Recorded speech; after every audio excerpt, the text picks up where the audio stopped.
تو ہم سب سے پہلے اپنے پیدائش کے مقصد کو بھولتے جا رہے ہیں، اس لیے ہمارا نفس خراب ہو رہا ہے۔ نفس کی خرابی کا ایک سبب یہ بھی ہے غفلت اور لاپرواہی۔ غفلت میں پڑے ہوئے ہیں، کچھ بھی سوچ نہیں رہے، کچھ بھی سمجھ نہیں رہے، غور کرتے ہی نہیں، بالکل سستی چھائی جا رہی ہے۔ صبح ہوتی ہے، شام ہوتی ہے، زندگی یوں ہی تمام ہوتی ہے، بس کاٹتے جاؤ، کسی طریقے سے کام چل جائے، اپنی زندگی کا کوئی مقصد نہیں۔ غفلت، سستی، کاہلی، یہ بھی چیز ہمارے نفس کو خراب کرنے والی ہے۔ ہمارے نفس کے خراب کرنے کی ایک وجہ یہ بھی ہے کہ ہم دنیا سے زیادہ محبت کرنے لگے ہیں، دنیا کے پیچھے زیادہ پڑ گئے ہیں، جبکہ یہ ہمارے لیے نقصان دہ ہے۔ دنیا کے پیچھے پڑنا یعنی اس کے مال کے پیچھے پڑنا، ہم اس کے پیچھے پڑے ہوئے ہیں، اللہ اور اس کے رسول کے قانون پر نہیں چلتے۔ سنن ابی داؤد کتاب الملاحم کتاب نمبر 36 حدیث نمبر 4297، نبی صلی اللہ علیہ وسلم نے کیا کہا؟ یوشک الامم ان تداع علیکم کما تداع الاکلۃ الی قصعتها، قریب ہے کہ دنیا کی قومیں آپس میں مل کر تم پر ٹوٹ پڑیں گی جس طریقے سے کھانے والے پیالے پر ٹوٹ پڑتے ہیں۔ صحابہ نے کہا اللہ کے رسول کیا اس دن ہم لوگ کم ہوں گے؟ کہا اس دن تم لوگ بہت زیادہ ہوگے، وَلَكِنَّكُمْ غُصَاءٌ كَغُصَاءِ السَّيْلِ، لیکن تمہاری حالت یہ ہوگی گویا کہ سیلاب کے جھاگ ہو۔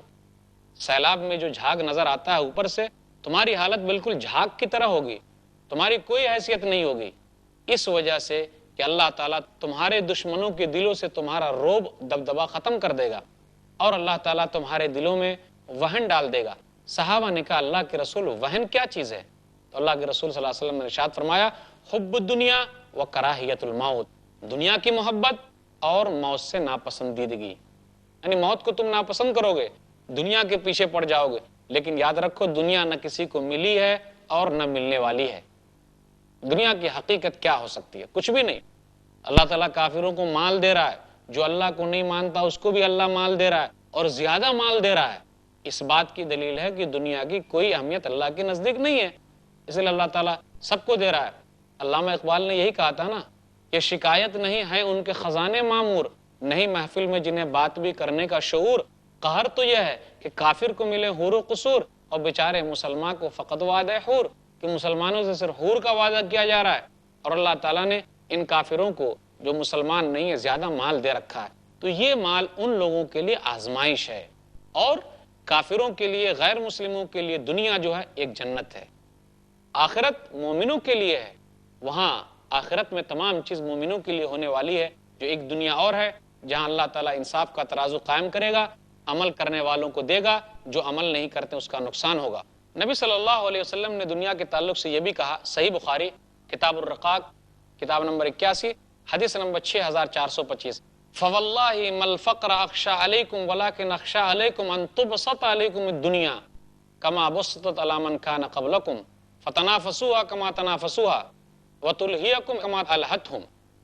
دیکھو مجھے غریبی کا ڈر نہیں ہے، اللہ کی قسم میں غریبی تمہارے تعلق سے نہیں ڈرتا، مجھے یہ ڈر ہے کہ دنیا تمہارے پیچھے آ جائے گی اور دنیا تمہارے سامنے آ جائے گی، تم دنیا کو پانے کے لیے کوشش کرو گے جس طریقے سے ان لوگوں نے کوشش کی تھی، اور ایک دوسرے سے آگے بھاگو گے، کیا ہوگا؟ دنیا تمہیں غفلت میں ڈال دے گی۔ جس طریقے سے ان لوگوں کو مال نے غفلت میں ڈال دیا تھا، اس طریقے سے مال بھی تم لوگوں کو غفلت میں ڈال دے گا، دنیا بھی تم لوگوں کو غفلت میں ڈال دے گی، اور تم لوگ غافل ہو جاؤ گے۔ دنیا کے تعلق سے نبی صلی اللہ علیہ وسلم نے یہاں تک بھی کہا کہ آدمی بوڑھا ہوتا جا رہا ہے لیکن دنیا میں رہنے کے لیے اس کا دل جوان ہو رہا ہے۔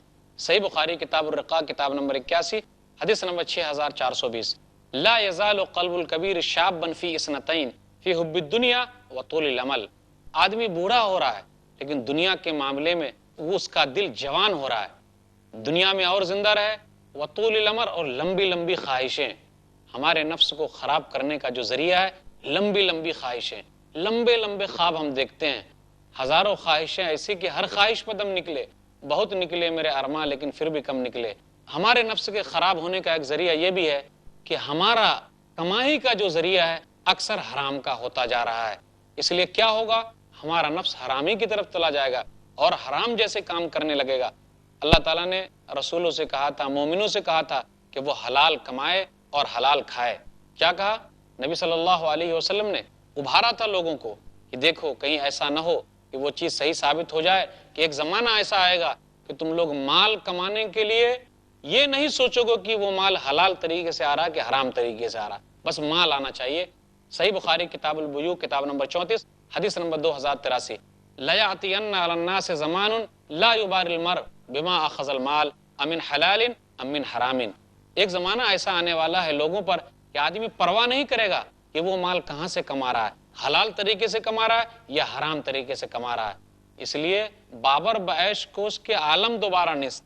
ہماری حالت تو یہ ہو گئی ہے عیش کر لو، کہ دنیا دوبارہ عیش کرنے کو ملے کہ نہ ملے۔ آج کل دنیا میں عیش کرنے والے لوگ ایسے بھی ہیں کہ جو دنیا سے تنگ آ کر اتنا زیادہ ان لوگوں نے عیش کر لیا ہے وہ مر جاتے ہیں، خودکشی کر لیتے ہیں۔ کیا کریں گے دنیا میں زندہ رہ کر؟ کیونکہ تمام عیشوں کے ریکارڈ ان لوگوں نے توڑ دیے۔ تو ہم لوگوں کی جو خواہشیں ہیں، اگر زیادہ لمبی خواہشیں ہو جائے گی تو کیا ہوگا؟ یہ نفس ہمارا خراب ہوتا چلا جائے گا۔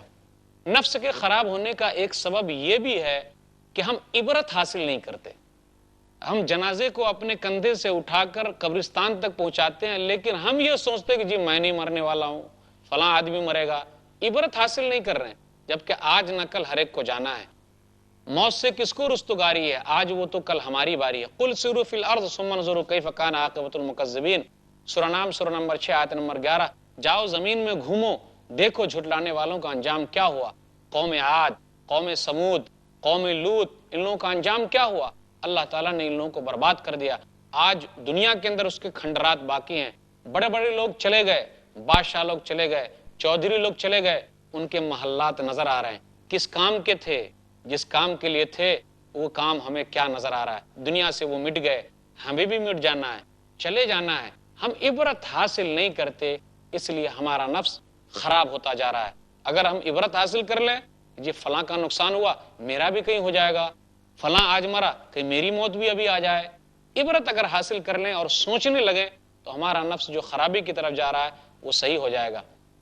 نفس کے خراب ہونے کا ایک سبب یہ بھی ہے کہ ہم اپنے عقل کا استعمال نہیں کرتے ہیں۔ وہ کیسے؟ نوٹ کمانا ہو، بالکل عقل کا استعمال کریں گے۔ کیسے نوٹ آئے گا، کس طریقے سے آئے گا، پیسہ کیسے ملے گا، کس طریقے سے آدمی حاصل کرے گا۔ لیکن دین کے معاملے میں، اپنی زندگی کے بارے میں، اپنے مقصد کے بارے میں کہ اللہ نے ہمیں کیوں بنایا ہے، اتنا بڑا جسم کیوں دیا ہے، کس کام کے لیے دیا ہے، اگر لوگ عقل کا استعمال کر لیں تو انہیں سمجھ میں آ جائے گا کہ ان کی زندگی کا مقصد کیا ہے۔ لہم قلوب لا یفقہون بہا ولہم اعین لا یبصرون بہا ولہم آذان لا یسمعون بہا اولئک کالانعام بل ہم اضل اولئک هم الغافلون، سورہ اعراف سورہ نمبر 7 آیت نمبر 189۔ کہ دل بھی ہیں سمجھتے نہیں ہیں، آنکھ بھی ہیں دیکھتے نہیں ہیں۔ وہ لوگ کیا کرتے ہیں؟ سب کچھ سمجھتے بوجھتے بھی صحیح طریقے پر نہیں آ رہے، کان بھی ہے صحیح چیز نہیں سنتے۔ یہ تو چوپائے ہیں جانوروں کی طرح، بلکہ جانور سے بھی بدتر ہیں۔ اور بھی بہت ساری چیزیں ہیں جس کی وجہ سے ہمارا نفس خراب ہوتا جا رہا ہے۔ مال کی محبت، ہمارا نفس خراب ہوتا جا رہا ہے۔ اب نفس کا ہم تزکیہ کیسے کریں؟ اپنے آپ کو ہم صاف کیسے کریں؟ ہمارے لیے ضروری ہے کہ ہم ہر چیز کا محاسبہ کریں کہ میں نے صبح سے شام تک کتنے کام کیے، کیا کیا کام صحیح تھا، کیا کیا کام غلط تھا۔ یہ بہت ضروری ہے۔ اگر ہم اور آپ اپنا محاسبہ کرتے ہیں تو ہمارے لیے فائدہ ہے۔ میں آپ کو حضرت عمر رضی اللہ تعالیٰ عنہ کا وہ قول یاد دلانا چاہتا ہوں جو انہوں نے کہا تھا، سنن ترمذی کتاب صفت القیامہ کتاب نمبر 35 حدیث نمبر 2459۔ کیا کہا؟ حاسبوا انفسکم قبل ان تحاسبوا، اے لوگو اپنے آپ کا محاسبہ کر لو قبل اس کے کہ تمہارا محاسبہ کیا جائے۔ اپنے آپ کا حساب لے لو قبل اس کے کہ تمہارا حساب لیا جائے۔ اگر ہمارے اندر یہ چیز پائی جاتی ہے تو ہم نے اپنے نفس کا تزکیہ صحیح طریقے سے کر لیا۔ ہمارے لیے ضروری ہے کہ ہم کیا کریں؟ صحیح لوگوں کی مجلسوں میں رہیں، اچھے لوگوں کے ساتھ رہیں، نیک لوگوں کے ساتھ رہیں۔ نیک لوگوں کے ساتھ رہیں گے ہم نیک بنیں گے۔ صحبت صالح تورا صالح کند، صحبت طالح تورا طالح کند، جیسی سنگت ویسی رنگت۔ صحیح مسلم کتاب البر والصلہ کتاب نمبر 45 باب نمبر 45 حدیث نمبر 2628۔ ہمارے لیے ضروری ہے کہ اگر ہم تزکیہ نفس کرنا چاہتے ہیں کہ ہم توبہ استغفار کریں۔ وَتُوبُوا إِلَى اللَّهِ جَمِيعًا أَيُّهَا الْمُؤْمِنُونَ لَعَلَّكُمْ تُفْلِحُونَ، اے ایمان والو اللہ کے دربار میں توبہ استغفار کرو۔ سورہ نور سورہ نمبر 24۔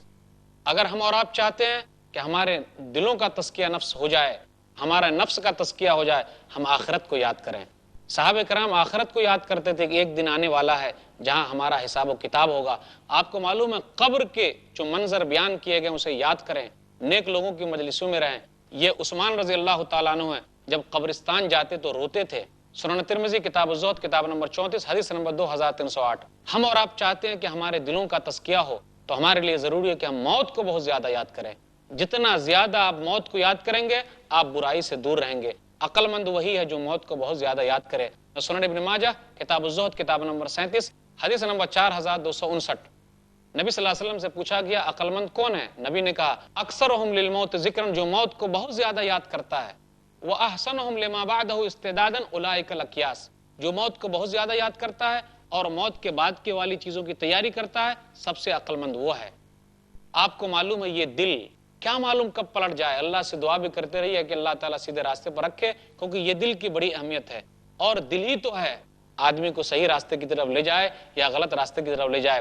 جو حدیث کے اندر آیا کہ دیکھو جسم کے اندر ایک ٹکڑا ہے، وہ صحیح رہا سب کچھ صحیح، وہ غلط ہو گیا ہر چیز غلط ہے۔ ہم اور اب چاہتے ہیں کہ ہمارے نفس کا تزکیہ ہو، تو ہمارے لیے ضروری ہے کہ ہم اپنے زبان کی حفاظت کریں، کیونکہ یہی زبان ہے، اگر ہم نے اس کو سنبھال لیا تو ہمارا نفس صحیح ہو جائے گا۔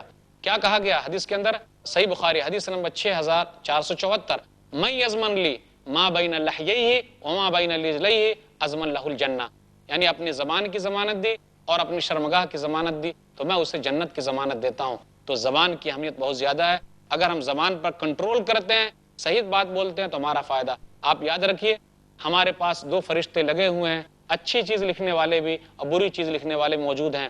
اگر ہم اس کا خیال کریں گے اور ہم سوچ لیں گے کہ بس ہماری زندگی میں اچھے فرشتے اچھی بات لکھیں، تو دیکھیے کس طریقے سے ہمارا نفس سدھر جائے گا۔ تو یہ چند باتیں ہیں کہ ہم اس طریقے سے اپنے نفس کو سدھار سکتے ہیں۔ اللہ تعالیٰ سے دعا ہے کہ اللہ تعالیٰ ہمارے نفس کا تزکیہ کرے، آمین۔ وآخر دعوانا الحمدللہ رب العالمین، وصلی اللہ علی نبینا محمد وآلہ وصحبہ اجمعین، والسلام علیکم ورحمۃ اللہ وبرکاتہ۔